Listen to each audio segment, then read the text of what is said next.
Welcome to NoCo.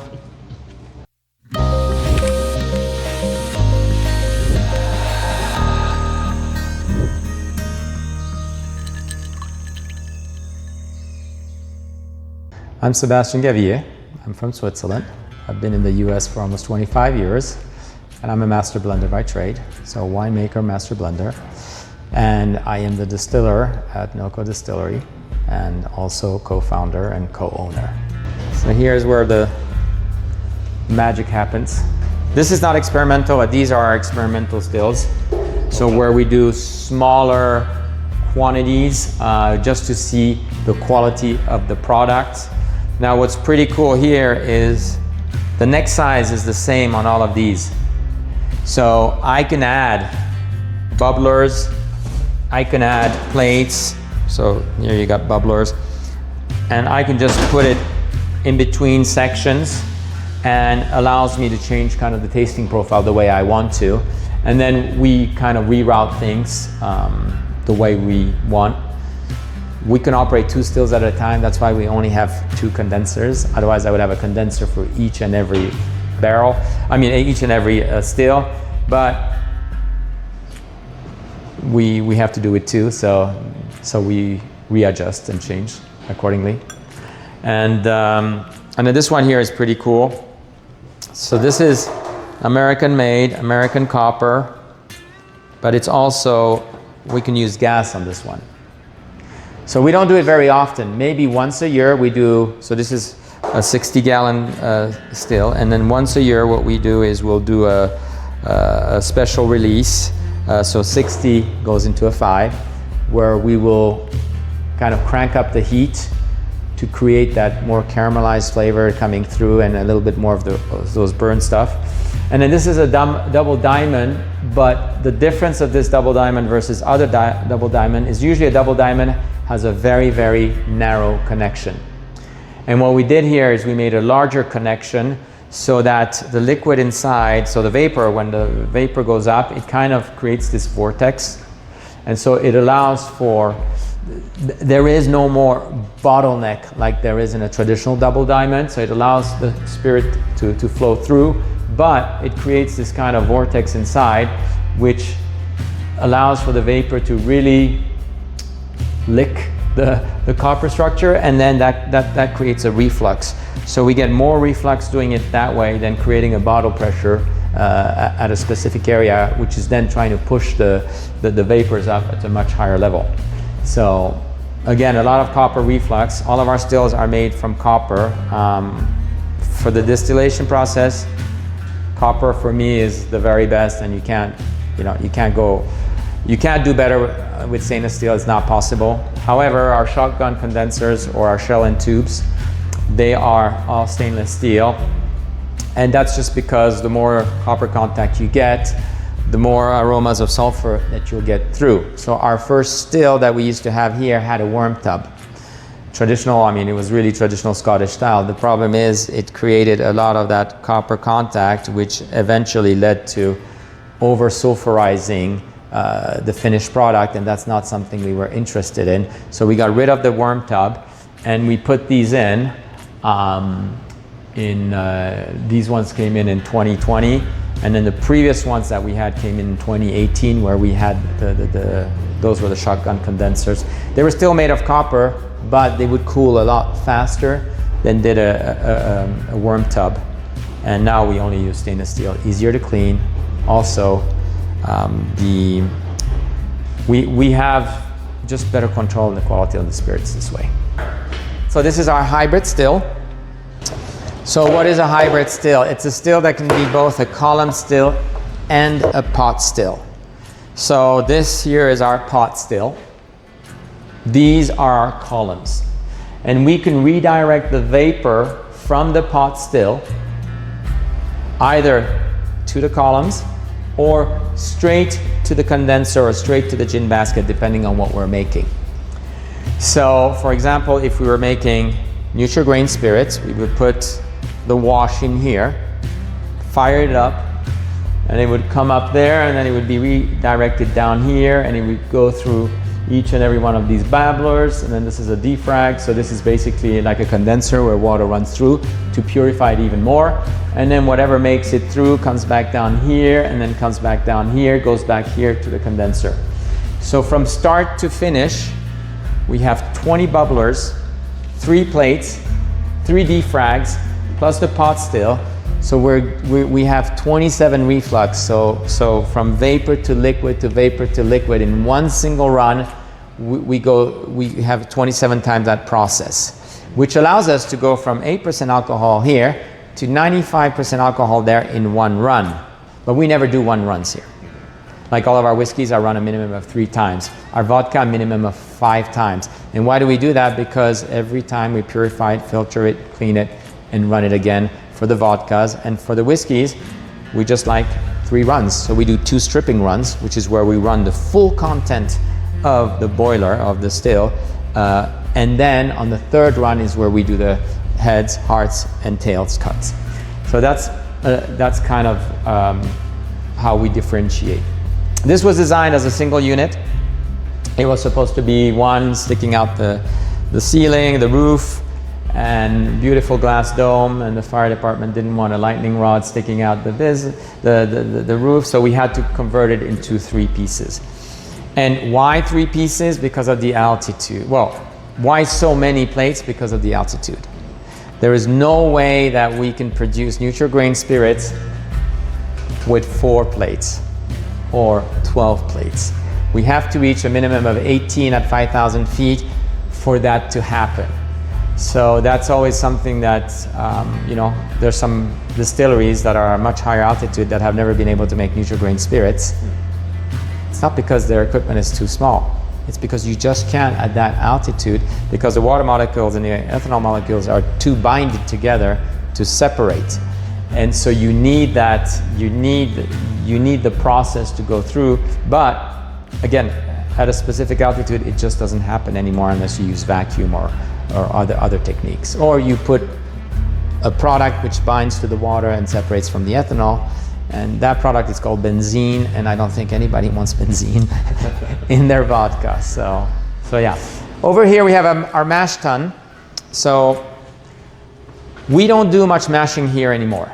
A lot of our mashing is done at the third-party breweries. Why? They have the time, they have better equipment than we do, they have larger equipment than we do, so it's much more efficient for us. But this mash tun here will fill up these 5 fermenters. And so when we do a mashing, we do it traditionally, so we don't use any electric equipment. We'll do a hand push down, hand mashing, and so forth. And this will yield 5 tanks. Each of these tanks equal 1 run here, so it works out very well. So quality is always number 1. If we can't get the quality that we're looking for, we're not going to do it. It's simple as that. It's like social media. You put a bottle out there that's not good, you can never bring it back. And so we have kind of that philosophy here. If we're not satisfied with a product and we got to wait another 3 weeks or 4 weeks to release it because it's not ready, we are going to wait 3 or 4 weeks. It's not about sales, it's about keeping a consistent quality, which is extremely important to us. 9 years in, only last year we finalized our mash bill. So we believe that we have the mash bill that will be our final mash bill in terms of our proprietary mash bill. And it is a proprietary mash bill. It's never been done before. There's not one distillery in the world that uses the combination of these 4 grains that we use. And so we wanted something very unique. We did something also which everybody told us was impossible to do. They said that those 4 grains don't work together, and so it won't work. Well, thanks to AI, and maybe one of the only time I'm going to say that, they were able to establish from my tasting notes everything I liked about something and everything I didn't like about something, readjust the mash bill, and present me with something that was completely out of the norm. And so we gave it a try. And the first try was not bad at all. And so then we did human adjustments. And so we tweaked it, and then on our second trial, which was the last time we did the trial, the product was just perfect for us. just right. The new make is delicious. At 3 months you could drink it. It's just very, very, very well balanced. And so that is probably my last experimentation when it comes to whiskey. I don't think I'm going to do many more changes. I might play a little bit more around with the barrels, but in terms of the fermentation process, the distillation process, I think we're pretty much there. Grains too, we tried a lot of different grains from a lot of different areas, and we started growing our own corn. And now we're, talking with other distilleries or maltsters here locally that have now product that kind of meets that level. I think Colorado has come a long way when it comes to maltings. And I think today we're at a level where we have some of the best malts available on the market. 10 years ago it wasn't the case, but today it is.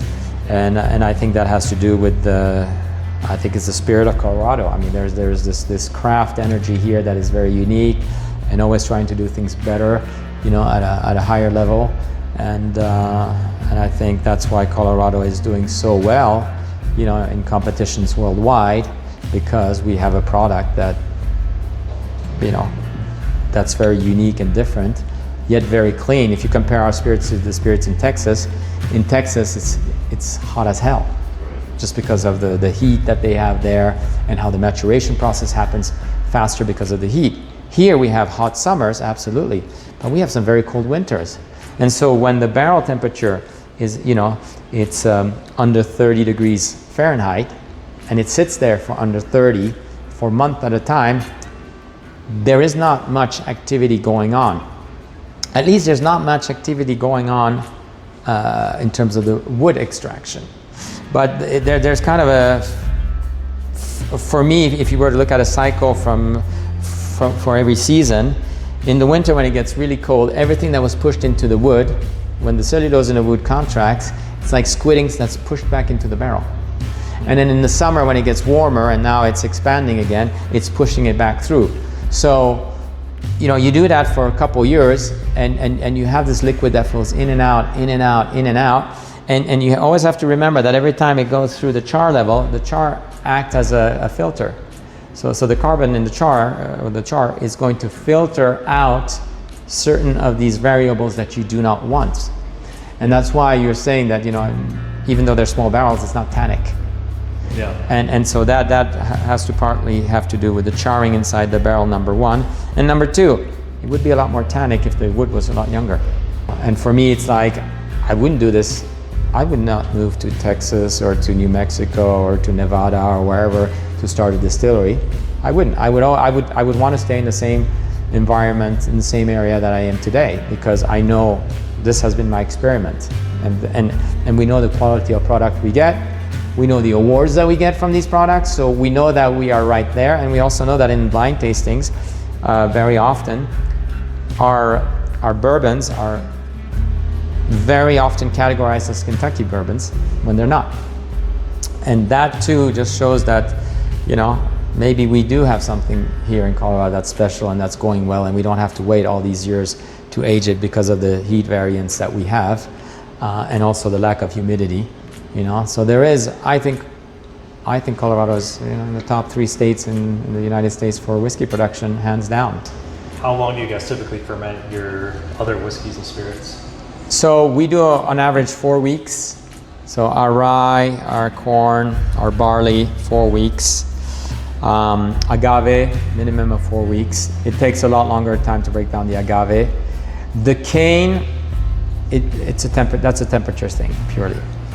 Because sugar is very hard not to ferment. So the colder it is, the longer it'll take, because we use less yeast than other distilleries do. We want the yeast to work their way through. But if it's warmer, we might be done in 2.5 weeks or 3 weeks. And then you don't want to let it stagnate. There's no reason to let it snag if there's no more yeast, if there's no more sugar to be converted to. And then we do the crazy stuff, 3.5 months, where every 4 weeks we have to pasteurize.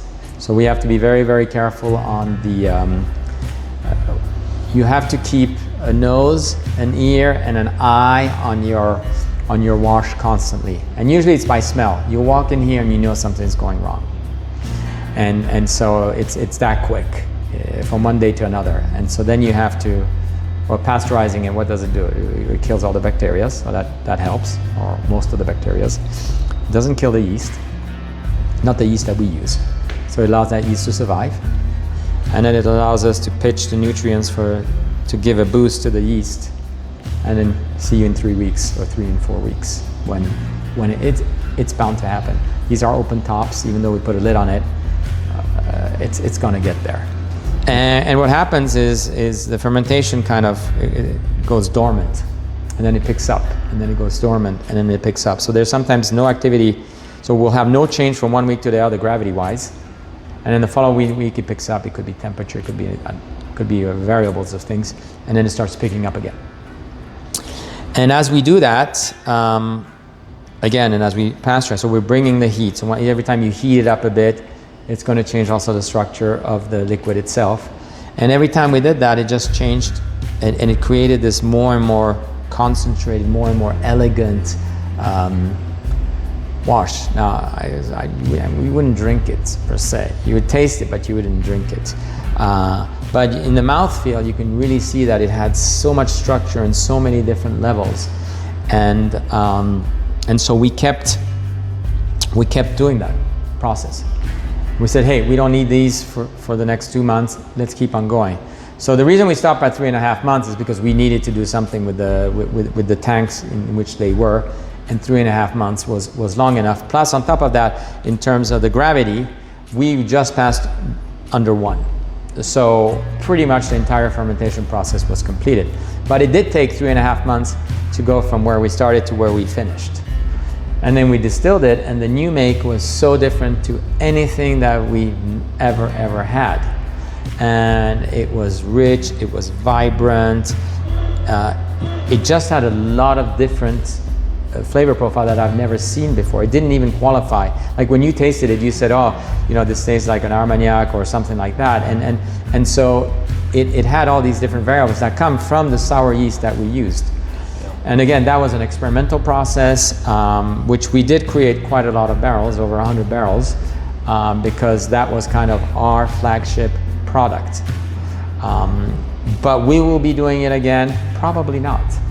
Probably not, because I do not have 3.5 months to put them to age. Maybe if we get a bigger location where we have the space to do it, and well, we know the demand is there, but also knowing that it's not going to exist again is somewhat cool, considering that we're coming up with our new mash bill, you know, so maybe it is time to transition. And those who have a bottle, good for you. And those who want one, well, sorry, you know.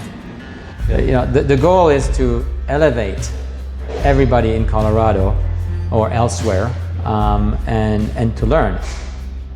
I knocked at every possible door in my life and everybody that opened my door has my gratitude, and everybody that knocks on my door is welcome to come here, even to spend an afternoon if they're a distiller. Obviously, I can't do that with people off the street, but if they're a distiller from another distillery or whatever, they're welcome to come here. You know, there's nothing to hide.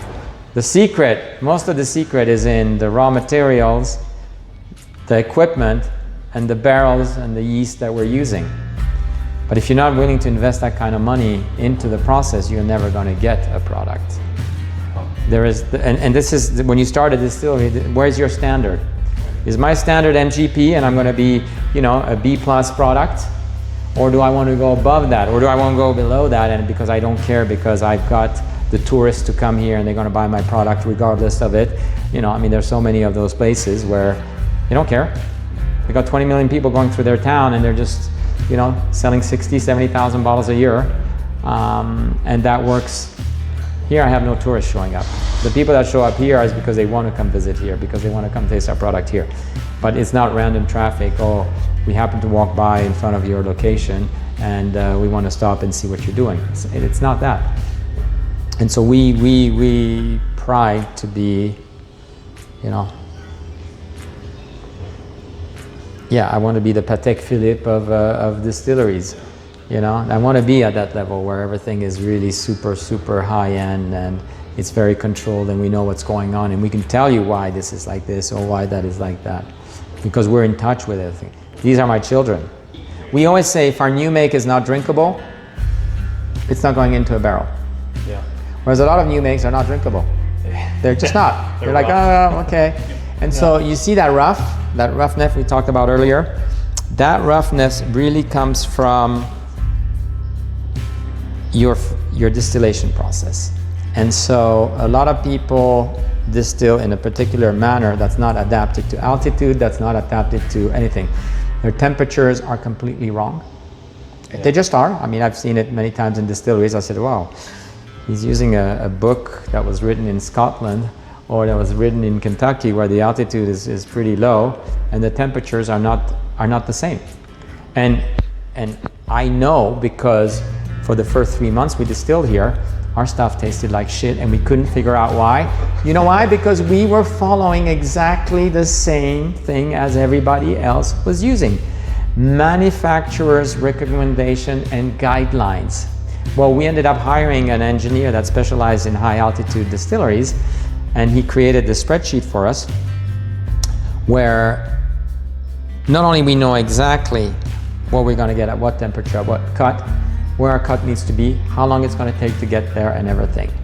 And so I'm like, well, no, that's too early. We can't take alcohol at this level. You didn't factor in altitude. Oh, okay. And so it adjusts for all that. And so once you have all that adjusted, finally you get a product that is completely different. And that is one of the secrets. But that's a really, really important thing. And that's why some of these other big distilleries at high altitude were never able to make new make spirit. I mean, not new make, but new true grain spirit, because they didn't factor in the altitude. But no, if you need anything else. So this one's a kind of fun one in general. If someone were to taste your whiskey blind, what would you hope that they would say about your whiskey? How much? How much? Okay. Fair enough. I like it. Well, I appreciate it. Thank you very much for your time. Thank you.